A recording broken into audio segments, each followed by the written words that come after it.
বিএনপির বিরুদ্ধে ষড়যন্ত্র করছে বিভিন্ন মহল। অপপ্রচারের বিরুদ্ধে সজাগ থাকতে বললেন তারেক রহমান।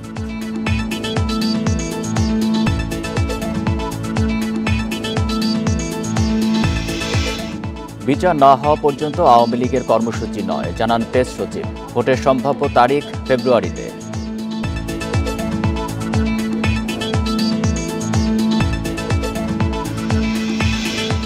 নির্ধারিত সময়ের মধ্যে নির্বাচন দেওয়ার আহ্বান। রাজনৈতিক সংস্কার ছাড়া অর্থনৈতিক সংস্কার হবে না, বলছে সিপিডি।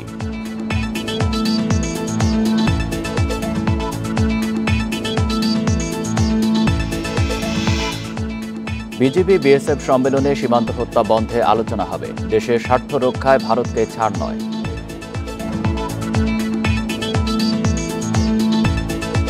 স্বাগত সংবাদ সন্ধ্যায়, আপনাদের সাথে আছি আমি আলী আশরাফ। শুনছিলেন শিরোনাম, যাচ্ছি পুরো খবরে। সামনের পথ মোটেও মসৃণ নয়। নানা দিক থেকে নানাভাবে ষড়যন্ত্র চলছে বলে মন্তব্য করেছেন বিএনপির ভারপ্রাপ্ত চেয়ারম্যান তারেক রহমান। ষড়যন্ত্র মোকাবিলায় শুধু দলের ভেতরে নয়, আন্দোলনে থাকা সব দলের সাথে ঐক্য ধরে রাখারও আহ্বান জানান তিনি। বুধবার যশোর, ঝিনাইদহ এবং নড়াইল জেলার কর্মশালায় লন্ডন থেকে ভার্চুয়ালি যুক্ত হয়ে তিনি একথা বলেন। রাষ্ট্র কাঠামো মেরামতের ৩১ দফা ও জনসম্পৃক্তি শীর্ষক ধারাবাহিক কর্মশালা করে আসছে বিএনপি। কিছুদিন বিরতির পর আবারও শুরু হয়েছে জেলাভিত্তিক কর্মশালা। এর অংশ হিসেবে যশোর, ঝিনাইদহ ও নড়াইল জেলার কর্মশালায় লন্ডন থেকে ভার্চুয়ালি যুক্ত হন বিএনপির ভারপ্রাপ্ত চেয়ারম্যান তারেক রহমান। অর্থনৈতিক যে নিয়ম কারণ সেগুলোকে সঠিকভাবে ফলো করা। দিনব্যাপী কর্মশালার শেষ পর্যায়ে বিভিন্ন পর্যায়ে নেতাদের প্রশ্নের জবাব দেন তারেক রহমান। কাজে আপনার বিষয়গুলোর সাথে আমি সম্পূর্ণভাবে একমত। কর্মশালায় ভারপ্রাপ্ত চেয়ারম্যান বলেন, সামনে যে দলই ক্ষমতায় আসুক, দেশ চালানো তাদের জন্য অনেক চ্যালেঞ্জের হবে, কারণ আওয়ামী লীগ সব প্রতিষ্ঠান ধ্বংস করে দিয়ে গেছে। সামনের পথ মোটেও মসৃণ না। একটু আগেই বলেছি, বিভিন্ন মহল ষড়যন্ত্র তো করছেই। যারাই দায়িত্ব পাক আগামী দিনে, সেই দলটির বা যারা দায়িত্ব পাবে তাদের অত্যন্ত কষ্ট হবে। কিন্তু এই কষ্ট আমরা তখনই হাসি মুখে এই কষ্টকে আমরা সহজ করে নিতে পারবো আমরা যদি সকলে ঐক্যবদ্ধ থাকি। এ সময় তারেক রহমান বলেন, বিগত আন্দোলন সংগ্রামে যারা বিএনপির সাথে ছিল তাদের যথাযথ মূল্যায়ন করতে হবে, অন্যথায় ঐক্য ধরে রাখা যাবে না।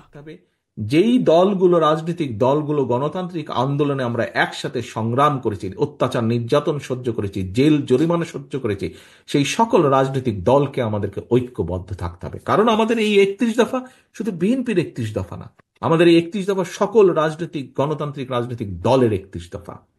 দেশ ও গণতন্ত্রের স্বার্থে বিএনপি সব সময় সব বাধা উপেক্ষা করে কাজ করে যাবে বলেও জানান তারেক রহমান। যে কোনো মূল্যে বাংলাদেশের মানুষের আস্থা আমাদেরকে ধরে রাখতে হবে। মাহমুদ শরীফ, ইন্ডিপেন্ডেন্ট নিউজ। গণহত্যায় জড়িত ব্যক্তির পাশাপাশি সংগঠনেরও বিচার চান বিএনপির স্থায়ী কমিটির সদস্য সালাউদ্দিন আহমেদ। বলেন, আওয়ামী লীগের বিচারের পর তাদের বিষয়ে সিদ্ধান্ত নেবে জনগণ। বুধবার জাতীয় প্রেস ক্লাবে এক আলোচনা সভায় তিনি এই মন্তব্য করেন। তার দাবি, তফসিল ঘোষণা হলে নিবন্ধিত সব রাজনৈতিক দল নির্বাচনে অংশ নিতে পারবে, তবে জনগণ আওয়ামী লীগকে প্রত্যাখ্যান করবে ভোটের মাধ্যমে। ৫ আগস্টকে স্মরণীয় করতে সেদিনই নির্বাচন আয়োজনের আহ্বান জানান সালাউদ্দিন আহমেদ। নির্বাচন দেরি হলে তার যৌক্তিক কারণ তুলে ধরতে বলেন তিনি। অন্তর্বর্তী সরকারে প্রায় ৬ মাস চলে গেছে, এই সময়ে কতটুকু সংস্কার হয়েছে প্রশ্ন রাখেন সালাউদ্দিন আহমেদ। কোনো উপদেষ্টা যদি বলেন যে আমরা আওয়ামী লীগকে বিচার চাই, তো বিচার চাওয়ার জন্য তো আপনারা কিছু করলেন না। আর বিচার করার জন্য আমরা দাবি করছি, আপনারা দাবি করছেন, জনগণ দাবি করছে এই দেশে ফেসিবাদী শক্তি, গণতন্ত্র হত্যাকারী, গণহত্যাকারী, মানবতা বিরোধী অপরাধে যারা দায়ী সেই সংগঠনের বিচার হোক, বিচারের মাধ্যমে নির্ধারিত হোক, তাহলে জনগণ মেনে নেবে। সংস্কার কমিশনের প্রতিবেদনের ওপর ভিত্তি করে ফেব্রুয়ারিতে জাতীয় নির্বাচনের সম্ভাব্য তারিখ নির্ধারণ হবে। বিকেলে সংবাদ সম্মেলনে একথা বলেন প্রেস সচিব শফিকুল আলম। তিনি আরও বলেন, আওয়ামী লীগ নেতাদের বিচার না হওয়া পর্যন্ত কোনো কর্মসূচি পালন করতে দেওয়া হবে না। বুধবার বিকেলে ফরেন সার্ভিস একাডেমিতে সংবাদ সম্মেলনে আসে প্রধান উপদেষ্টার প্রেস উইং। এ সময় ভোটের সময়সূচি প্রশ্নে প্রেস সচিব শফিকুল আলম বলেন, ফেব্রুয়ারিতে সংস্কার কমিশনের প্রতিবেদনের উপর ভিত্তি করে জাতীয় নির্বাচনের সম্ভাব্য তারিখ নির্ধারণ হবে। ফেব্রুয়ারি মাসের মাঝ বরাবর সমস্ত রিফর্মের রিপোর্টগুলো পাওয়ার পরে কনসেনসাস কমিশন কাজ করবেন। ওইটার পর রিফর্মের উপরে অনেকগুলো নির্ভর করবে আসলে এক্স্যাক্টলি কবে ভোটটা হবে। আমরা দুটো ডেট দিয়েছি, একটা হচ্ছে যে যদি কম রিফর্ম হয় সেক্ষেত্রে এই বছরের ডিসেম্বরের মধ্যে ইলেকশনটা হবে, আর একটা হচ্ছে যে যদি পার্টিগুলো মনে করে যে না আমরা আরো বেশি রিফর্ম চাই গভর্নমেন্টের কাছ থেকে, তাহলে সেক্ষেত্রে আরো 6 মাস এটা এক্সটেন্ড করা যেতে পারে। এ সময় আওয়ামী লীগের কর্মসূচি ঘোষণা প্রসঙ্গে কঠোর বার্তা দেন প্রেস সচিব। বলেন, ক্ষমা না চাওয়া পর্যন্ত কোনো কর্মসূচি করতে পারবে না দলটি। বাংলাদেশে যতদিন না তারা ক্ষমা চাচ্ছে, যতদিন না তাদের এই লিডারশিপকে ট্রায়ালের মধ্যে আনা হচ্ছে এবং তাদের সাবমিট টু জাস্টিস এবং তাদের যতদিন না তাদের অ্যাকাউন্টেবিলিটির মধ্যে আসছে ততদিন তাদের কোনো প্রোটেস্ট করার আসলে করতে দেওয়া হবে না। মঙ্গলবার রাতে ফেসবুক পেজে আওয়ামী লীগ ফেব্রুয়ারি মাসে বেশ কিছু কর্মসূচি ঘোষণার পর দেশকে সহিংসতার দিকে নেয়ার চেষ্টা প্রতিরোধের হুঁশিয়ারি দেন প্রেস সচিব। নুরসেলিনা শিউলি, ইন্ডিপেন্ডেন্ট নিউজ, ঢাকা। নির্ধারিত সময়ের মধ্যে দ্রুত সুষ্ঠু নির্বাচন চায় বেসরকারি গবেষণা প্রতিষ্ঠান সিপিডি। সংস্থাটির মতে এর মাধ্যমে দেশের অর্থনীতি ও বিনিয়োগে অনিশ্চয়তা কেটে যাবে। বুধবার রাজধানীর সিপিডি কার্যালয়ে এক মিডিয়া ব্রিফিংয়ে আরও বলা হয়, রাজনৈতিক সংস্কার ছাড়া অর্থনৈতিক সংস্কার সম্ভব নয়। অন্তর্বর্তী সরকার কর্মসংস্থান বাড়াতে পারেনি বলেও মনে করে সংস্থাটি। অন্তর্বর্তীকালীন সরকারের ক্ষমতা গ্রহণের পর মূলধনী যন্ত্রপাতির আমদানি বিগত অর্থবছরের তুলনায় ধারাবাহিকভাবে কমেছে। বিশেষ করে আগস্ট মাসে মূলধনী পণ্যের আমদানি প্রায় 31% কমে যায়। চলমান চ্যালেঞ্জের পাশাপাশি রাজনৈতিক স্থিতিশীলতা নিয়ে নতুন অনিশ্চয়তা ব্যবসা ও বিনিয়োগের জন্য জটিল হয়েছে। বাংলাদেশের অর্থনীতির সংকট ও প্রত্যাশা নিয়ে এক ব্রিফিংয়ে সিপিডি জানায়, রাজনৈতিক সংস্কার ছাড়া অর্থনৈতিক সংস্কার সম্ভব নয়। নির্বাচনের পরিবেশটা যত দ্রুত সৃষ্টি করা যায় তত তাড়াতাড়িভাবে একটা সুষ্ঠু নির্বাচন করা সম্ভব। তো এটাকে দীর্ঘায়িত করার কোনো কারণ নাই। আমার মনে হয় যে টাইমলাইনটা দেওয়া হয়েছে ডিসেম্বর 2025 থেকে জুন 2026-এর মধ্যে, এই টাইমলাইনের মধ্যেই নির্বাচন হয়ে যাওয়াটা আসলে জরুরি।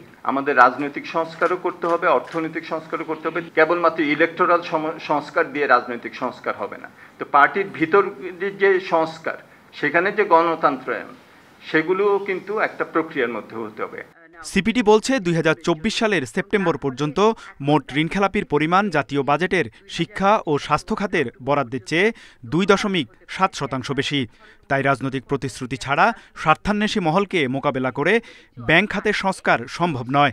লাইফ সাপোর্টে থাকা ব্যাংকগুলোকে বন্ধ করে দেওয়ারও পরামর্শ দেয় সিপিডি। চাঁদাবাজি, মজুতদারি, অযৌক্তিক মূল্য নির্ধারণের মতো অনিয়ম, এগুলো মোকাবেলা করা সম্ভব হয়নি সেখানে সরকার, তেমন যার কারণে সরকার বিভিন্ন পণ্যের দাম কমাতে পারছে না। আগের কর্তৃত্ববাদী সরকার একটি অকার্যকর অর্থনীতি রেখে গেছে। অন্তর্বর্তীকালীন সরকারও চাঁদাবাজি, অযৌক্তিক মূল্য নির্ধারণের মতো অনিয়ম মোকাবেলায় উল্লেখযোগ্য কোনো পদক্ষেপ নিতে পারেনি। পাশাপাশি বিদ্যুৎ ও জ্বালানি খাতের ঋণের দুষ্টচক্র থেকে মুক্তি পেতে কার্যকর পরিকল্পনা গ্রহণের পরামর্শ প্রতিষ্ঠানটির।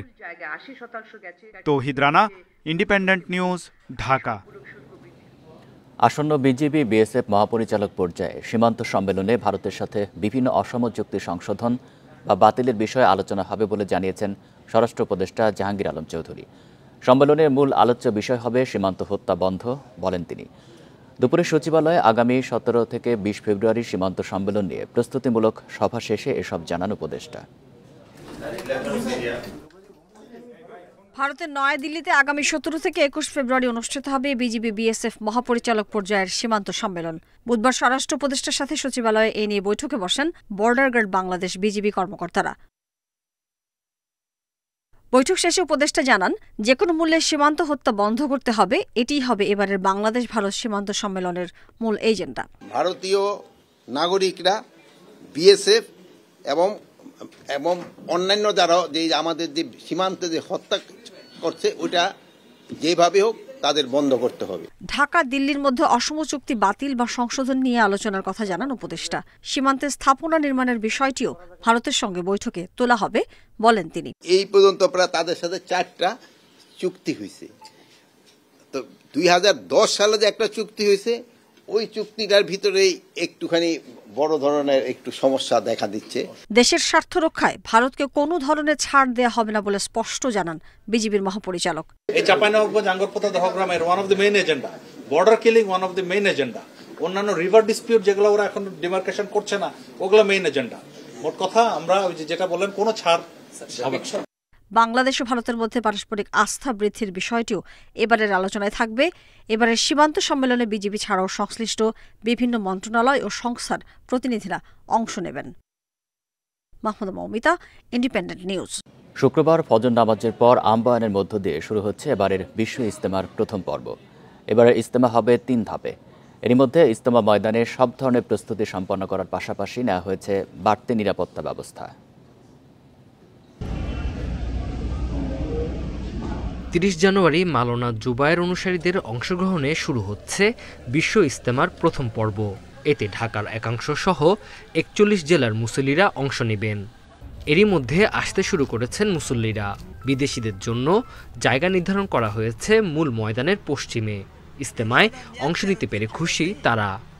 মারামারির কোনো উদ্দেশ্য না বা এই ধরনের কোনো উদ্দেশ্য নিয়ে আসেন, একমাত্র আল্লাহ তাআলার সন্তুষ্টির জন্য আসা। আমরা ইজতেমায় এসেছি। এখানকার মুসল্লিরা আমাদের ভাইয়ের মতো। এদেশের ধর্মীয় সংস্কৃতি দেখে আমরা মুগ্ধ। ইজতেমায় সবচেয়ে অনেক ফায়দা ইনশাআল্লাহ। আয়োজন নির্বিঘ্ন করতে প্রস্তুতি নেয়ার পাশাপাশি মুসল্লিদের সুবিধায় পানি, বিদ্যুৎ, পয় নিষ্কাশন সহ সব ধরনের ব্যবস্থা নেওয়া হয়েছে। ইজতেমা এটা শুধু বাংলাদেশের ইজতেমা না, এটা বিশ্ব ইজতেমা এবং বিশ্বের সমস্ত ধর্মপ্রাণ মুসল্লি ভাইরা, তাবলিগের সাথী ভাইরা এই ইজতেমা অংশগ্রহণ করার জন্য প্রতি বছরই এসে থাকেন। তো এবারও এর ব্যতিক্রম ঘটবে না। প্রায় 9000 টয়লেট, 9000 টয়লেট আমরা ইনশাআল্লাহ সবগুলোই চালু আছে, সচল আছে, মানুষ ব্যবহার করতে পারবে। তারা তাদের ইতমানানের সাথে আমি আশা করি যে তারা তাদের যে প্রয়োজন যে সেটা পূরণ করতে পারবে। সেই সাথে 254টি গোসলখানা আছে। এবারের ইজতেমা ঘিরে নিরাপত্তা আগের তুলনায় বাড়ানো হয়েছে বলে জানিয়েছে পুলিশ। কোনো গণ্ডগোল যাতে না হয়, আমরা স্থানীয় লিডারকে নিয়ে এখানে বসেছিলাম, আপনাদেরকে ডেকেছিলাম, সকলে আমরা সম্মতি হয়েছে আমরা ইজতেমাটি কীভাবে সুন্দর করে দুইটি দলকে মুখোমুখি থেকে আমরা কীভাবে সরিয়ে রাখতে পারি। প্রথম ধাপে 31 জানুয়ারি থেকে 2 ফেব্রুয়ারি এবং 3 থেকে 5 ফেব্রুয়ারি অংশ নিচ্ছেন জুবায়েরপন্থীরা। আর 14 ফেব্রুয়ারি হবে মাওলানা সাদ অনুসারীদের ইজতেমা।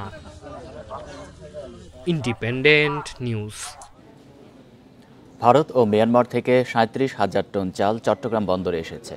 ভারত থেকে 15,000 টন ও মিয়ানমার থেকে 22,000 টন চাল নিয়ে 2টি জাহাজ চট্টগ্রাম বন্দরে পৌঁছেছে। বুধবার খাদ্য মন্ত্রণালয়ের এক সংবাদ বিজ্ঞপ্তিতে এই তথ্য জানানো হয়।